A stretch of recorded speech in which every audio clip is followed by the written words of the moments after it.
Queens, adjust your crown. It's podcast time.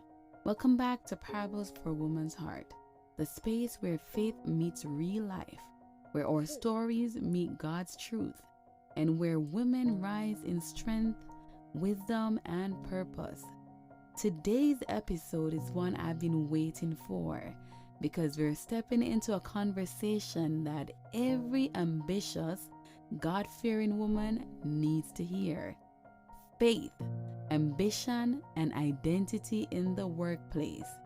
How do we balance calling and career in high-pressure environments? And to help me unpack this, I have a powerhouse woman of excellence with us today. A woman whose journey reads like a masterclass in discipline, in courage, and in grace. She is a former national netball player, representing strength, teamwork, and resilience. She served as a captain in the Army, embodying leadership under pressure, honor, and integrity. She is a law student, proving that learning, growth, and reinvention doesn't stop at any age. And now, Queens, she is rising in the corporate world, breaking ceilings, shaping culture, and leading with purpose. But guess what, guys? Beyond all these titles and accomplishment, she is a woman of deep faith, a woman who knows her God in hard time and in hard places, a woman who understands what it means to carry identity and carry in confidence. Queens, help me welcome this incredible woman. She's my best friend. Her name is Tameka, a true example of what it looks like to be focused, faithful, and fiercely aligned with destiny. Tameka, welcome. Hi, Osharae. I think I'm having an out-of-body experience. I'm not sure I'm the person you're describing. Queen, she's good at downplaying who she is, but today we're gonna let her feel all the love that we have in this space, and we're gonna keep it not too long because she and I, we could go on and on. We've been friends for the last 19 years, and 19 years of friendship is something that I absolutely treasure. She's my backbone, but we're gonna keep it short and spicy for you guys today, and I know you're gonna enjoy this conversation because it's gonna be candid. So she didn't get a chance to prepare. That's how mean she is to me. But we're gonna talk a little bit, Tameka, on how do you balance ambition, calling, and faith in high-pressured environments. And we're going to talk a little bit about your story. You have such a rich journey being a national athlete. I always boast about that. Army captain, law student, and now you're focused on your corporate career. When you look back, Tameka, what thread connects all of these chapters of your life? Initially, when you asked Osharae for me to do this podcast, it had me do a deep dive into what motivated me, what is a common thread, as you've asked, that has kept me going through the different phases of my life. And after much reflection, for me, it's two things. Firstly, the strength of my mother, which I'll get into, and self-actualization.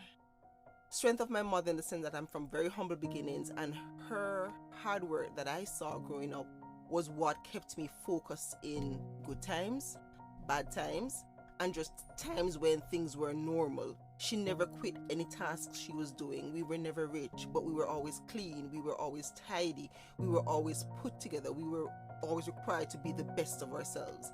And that's what she was able to teach me. And as I got older, self-actualization for me initially meant, I'm going to become this grand thing. But then I soon learned that self-actualization is in every step, every journey. I self-actualized when I was able to play netball for my country as a country girl, being the second person from Manchester to play at the national level. And then the imposter syndrome started to creep in, but then my faith in who I am as a person, the hard work that my mother would instill in me, allowed me to get over that hump. I self-actualized as well when I joined the military because I thought I would never be able to at the end, given I was a little older. I had chosen to go to university before I joined the military, and of course I was on the cusp of the age limit. when I got the call that I was supposed to do the selection board and go through the process, and I thought, wow, this is God, this is faith. And that journey then helped me to self-actualize into being a law enforcement person for my country and just keeping Jamaica safe. So the two threads are the hard work from my mother and self-actualization. Beautifully said, Tameka. And let me tell you something. I love how you always kept your mother at the front and center of every accomplishment that you've had. And I salute you again for that.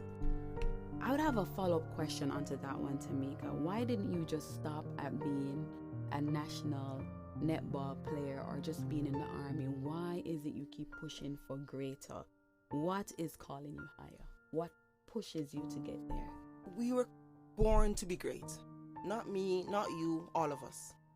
And I believe firmly in that higher calling. God has put us here for a purpose. And in that purpose, if we seek out his purpose for us, we realize that we're able to materialize in whatever way for us to benefit ourselves and the world and the people around us. And so the need to self-actualize, as I said, but believing that above everything else, I must give to the world. That has also driven me to never stop at what I'm doing, go for more. Once this phase is over, it means I have to tap into the next phase of my life that God has placed on me for me to give to the world, give to others, give to my friendship, and just the center of being who I am. Beautifully said, Tameka. And guys, I must give a disclaimer. We have a third guest in the studio with us today, and that is none other than Baby Tyler, doing her own little thing. Here and now you may hear a little baby's whisper, but when Auntie is down, everybody want to be around, right? So we're keeping it real with you today. And Tameka, thank you for sharing that, because a lot of us settle for less. We settle for less because we feel like there's nothing more in life, and we play upon what we've been told by others, the limiting spaces that we've been put into a box. You will never become more than a Manchester girl. You will never become more than just a netball player. And a lot of people had a lot to say about you because you walked with such grace. You carried yourself with such confidence. You said it earlier, I had so much faith in who I was, and it didn't matter if no one believed in you. You walked. And guys, I could give you a quick backstory. When I met this girl in university, she had what Jamaicans would say, the hypest walk. Because now this girl got big bottom, big hips, and she would just swing those hips and just walk around. And she didn't care about what anyone wanted to say, what you wanted to think. She would act as if she owned the entire place. And you would not know that this was a woman who had humble beginning because of how she carried herself. And that is the level of confidence that we want to inject to the women who are part of this podcast. We want you to understand it doesn't matter where you started, but it's where you are going, and understanding that faith in yourself is also something that is required in order for you to get over the obstacles. So Tameka, thank you for challenging us, within the first 5 minutes of being here onto that one. So we're going to move into ambition and calling. Now, of course, we're going to dive a little bit into understanding how would you define ambition through the lens of your faith? Certainly that's a tough one, Osharae, to define ambition within my faith, because there are many times when what I thought I knew, I didn't know. I'm not a Christian, as in baptized, but I have deep faith, and I want to declare that for the followers out there to know that faith does not only have to be those who are called to Christ. Ambition through faith for me was knowing that God had me through every course of my seasons, through every season. There are times when he and I had some very strong disagreement. We had some strong, and when you met me, Shay, I was even though I walked with such pride and such, beyond that, my faith was faltering when we met. And it was your faith in God that helped me to repurpose and realize that my ambition was not just what I thought I had initially, but I could grow beyond that because he had me. And all the struggles that we had, it was me developing a relationship with God, and you helped me to course correct in that manner. You didn't shy away from me when I asked hard questions about God. You helped to recenter me. You allowed me to feel like it was a safe space to tap into God, to know what that ambition is. And once you do that, He will make it clear to you that your ambition is either what He wants for you or what He doesn't want. And how I know is that, as I shared earlier, the cusp of the JDF, I was almost tapped out in age. And then He decided that you are going to go on the selection board amongst men. I was two of us as female. I was the only female that got through, and another male. And it wasn't easy. And it was His demonstration to me that this is what I want you to do. And my faith in Him is what caused me. There's a song that I love from Kevin Downswell. I listen to a few gospel, and it says, when the weight I'm carrying seems to want to buckle my knees. I sing that song, I sing that line, I reflect on that line continuously, because when it's not you anymore or flesh and blood, you have to go and seek His faith and get it through Him, to know that what you are doing is what He wants you to impact the world with, impact your friends with, impact the corporate environment, whatever space you are in. And once He opens that door for you, the wisdom will come, the attitude will come, the knowledge will come. But you have to have faith in God and seek His face for that, knowing that He will shine the light. Beautifully said, Tameka, and I love the passion that you are exuding in this space on this topic. No, I'm going to throw a little bit of attention into this, because I know for me, I've had moments where there are tensions between me, between my calling, and between my career. And so I'm going to ask you this question. Have you ever felt tension between being ambitious and being surrendered to God's will? Because God has a way of doing things that we don't have to agree with. And there are times He brings us on a journey that we don't want to be a part of, because, hey, I didn't choose this for me. But how have you dealt with the tension with ambition, wanting higher, going higher? God taking you out of Jamaica into a completely new country, and throwing you in the midst of the cold and many other things that you had to, navigate. How do you deal with that? Certainly, there are times when I feel like I'm overly ambitious. And I think I can take on the world, and you set out to take on the world, you falter. I've had many phases in my life where I faltered, and the only thing that has turned it around for me is God. It's through no effort of mine. And once I saw that He turned the bad thing, that stumble around, then I reoriented myself to my faith in Him. Prayer. You can't pray too much. You can't talk to God too much. Then after the military, I transitioned to Canada. A new environment, trying to take on the law in a space where it's different, trying to take on the bureaucracy in a academic environment, trying to achieve a profession. That too has been humbling. And how I navigate that is to realize that slow is smooth and smooth is fast. I want everything now. Most times, if I set out to become a lawyer, I want it, and I want it right now. And in this season as well, God has caused me to pause. I started, I'm in the process, but He has said, slow down. There are other things at play here. And so when you have the ambition and it's not going at the pace that you want it to go, you just have to sit still. And in the silence is where God speaks. In the silence is where God speaks. Because when you're too busy, you're distracted. You can't hear Him. You only want what you want. You only see what you want to see. Preach. But the moment He stops you, you have to sit in silence. And that's where the answer comes. Be still and know that I am God. She's preaching. And if there's anybody in the back, I want you to say yes, ma'am. Because she's preaching. And you see why we're friends, and we're not just friends, we're best friends. Because once she is convinced of a thing, she'll passionately pursue that thing. Tameka, we're going to talk a little bit about high pressure environments. And, as a matter of fact, I'm going to pause here for just a quick reflection, because I know most of us have been told as a woman sometime in our life, hey, tone down. Tone down. I've been told, hey, chill. You're too much. Ease yourself. You're too much. Who are you? Humble yourself. Yeah. Who are you to be a woman and be good? Who you think you be? Exactly. And if you have been told that, then this little section here is going to be for you. Was there ever, Tameka, a point in your career where you felt the pressure to tone down who you are in that professional space?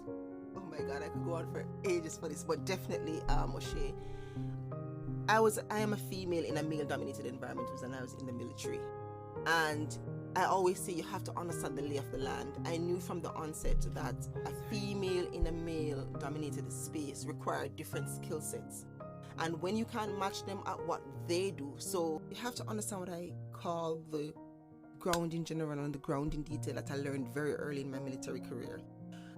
We were required to be perfectionists. In a male-dominated space, you know, an example of mine is that I knew I couldn't beat the men at running faster than them. So what did I do? I cemented myself and I carved out a niche for myself by understanding the ground in general, that I would have to be exceptional at my work. My decision making had to be above reproach. Whilst I'll take counsel, I had to seek to deep dive into whatever decision I was making, how I dressed, how I spoke. I had to, if the men knew just enough, I had to know more. I had to know the Bible. I had to know my expertise had to speak for me. So in an environment where you feel like you're too much, the only way is to cement yourself by being too much. Because if you're not too much as a woman, then they're going to say, oh, you had the position only because you're a woman. Somebody got sorry for you. But then when you show them that your knowledge, your expertise, your character speaks for you, they have no option but to respect you. And so to anyone who is struggling there in the environment, look at the ground in general. What do I need to become a subject matter expert at? So when I open my mouth in those meetings, they can't deny what I have to say.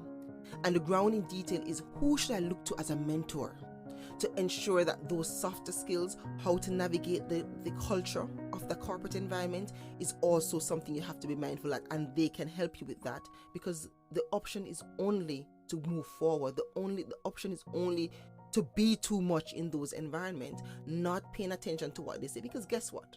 Whether you do or whether you don't, you're going to say anyway. But if you know who you are and you know that you have the skill set and expertise and you are the better candidate for it, never shy away from being the better candidate because a male or somebody else feels inferior. Wonderfully said, Tameka. And while I may not have been in the military, I've certainly been in spaces where I was the only female and I was judged according to my gender rather than my qualification and my experience. Now, Tameka, what helps you discern the difference between knowing when it's appropriate to tone down or keep it going? How do you know the difference? And I want to ask this question because a lot of women don't know if it's a check-in moment. Like, should I really tone down, or is it just that persons are uncomfortable? So how would you say to a woman, how do I check myself? It comes with time, Osharae, I'll say that. But for the young person, start reading the room. Understand what triggers some people. Understand the decision makers and understand the naysayers.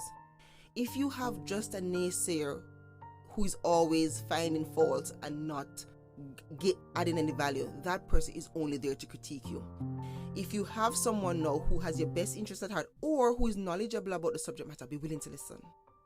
When you're listening and reading the environment, you can better assess whether or not, is this time for me to speak? And ladies, sometimes don't always be the first to speak. Listen to what other members of the room have to say, especially if they're men. Their ego is oftentimes bigger than their knowledge. Listen to what they have to say, and then you come up with your input or that bright idea. And oftentimes, some things you have to know environment too. Some conversations are best for a one-on-one discussion. Oftentimes, you may have a good point, a good contribution. It may not be a central meeting room that you need to say it in. You may need to just reserve or make a one-on-one appointment or schedule a one-on-one meeting with the movers and shakers, and then you can pitch your idea to see how better you can advance the project or just the work that needs to be done. But then again, don't let it ever seem like you're just being self-serving, because nobody wants somebody who is just seeking the limelight. Let it come from a place of wanting to advance the culture, the project that you're on or just the company on a whole. And once it comes from that, then you have a room to grow. So it all starts with reading the environment, and it will take you some time. You won't get it right all the time. And sometimes when you begin to speak, you can test the temperature of the room by how they respond to you. If you realize that what you're saying is not receiving or not coming off, or you're not getting the buy-in into what, you may need to stop. And then you may need to reapproach that topic at a later date. Tameka, and ladies, I hope you're taking notes. We don't want you to miss out the opportunity to be learning from a captain herself. Now, Tameka, we're going to transition into, life after the military. How did you transition from a military woman, hard-coded, leading teams, to the, life outside of that? I'm talking about your personal life. I'm talking about the social part of it too. And then not just that, you packed your bags and you left your country into another country. Yes. How did you handle that? For me, I've never been scared of the unknown. And so that works for me. But for those who are scared of the unknown, realize most times you're not stuck, it's fear. And once to overcome fear, it means you need to plan. Try to plan from your from A to Z, as most people would say. And I don't want to start giving examples because everybody's situation is different. But the moment you start planning, if you decide to transition to navigate change, you need to plan. And that's the best way to make things, it won't be seamless, but more manageable. And when I decided to transition out of the military, I looked to Canada as my new home. And I started planning. I researched what I wanted to do. I researched which province I wanted to be in and how I would navigate that. And while things haven't been seamless, as I tell you, change is difficult, my planning has helped me to cope. So whenever you're making a big move, you have to plan. Of course, you have to have faith and you have to pray. And that's the order in which I would say you need to approach it. But fear will only keep you stuck. There are many times I've taken leaps and I don't necessarily know what the outcome is going to be, but because I've planned and I planned some more, I said, after I've planned, it's in your hands, God. And if it's in His hands, He will guide me through that. Now, Tameka, as we switch over to identity and confidence, I do want us to pause here. And Queens, we will not be able to get through everything because I'm telling you, she has a wealth of knowledge. We wanted to talk about leadership, influence, and impact. But if you ever want to hear more from this military woman, you need to come back in season 3 while she unpacks life in the military, life as a law student, all while navigating another country. But I do want to take some gems away from her today on identity and confidence. Tameka, was there ever a season where you struggled to see your worth beyond your achievements? Was there ever a season that you struggled to see the worth of who you were beyond your achievements? Certainly, Osharae. I remember very early in my military career, I had what I would say a dive in my achievements because of a decision I had made. And I started beating on myself because I was like, I should know better. I should have done better. There's no second chance. As a woman, you never get a second chance. You can't afford to fumble the ball, figuratively speaking. And in my season of drought, that I would call it, I got back to the center of who I am. I reflected on what caused me to make such a decision. I reflected on who I was as a person. And then what I decided in all of that is, you are not just the sum of your action. You're not the sum of one bad action or one bad decision that you have made. You are more about who you are consistently. And so I had to tap back into who I was consistently rather than that poor decision I made in that moment. That's not who I was. That is what was happening around me that caused me to make that decision. And I learned from it. Sometimes you have to pause, but don't go into that rabbit hole of thinking you're not sufficient, you go down, you're never going to get better, it's who you are, and everybody's saying naysayers about you, and you believe them. No, stop. Don't allow people's bad opinion of you to live rent-free in your head.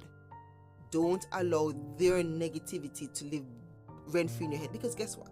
at the core, they don't know who you are. Your friends, like how Osharae and I have been friends, and my other friends, they are the ones that have kept me together in those moments. And it's fine too to reach out to those people. When you feel like you're losing ground or losing who you are, go back to a source.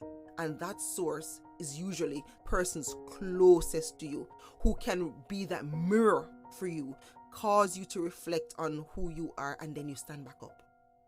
But it's important to realize one bad mistake, one bad decision is not who you are, and other people's opinion of you, especially when they don't know you, should not live rent free in your head, because at the end of the day, they're going to only see what they want to see, and the perception they had anyway of you is going to influence how they see you.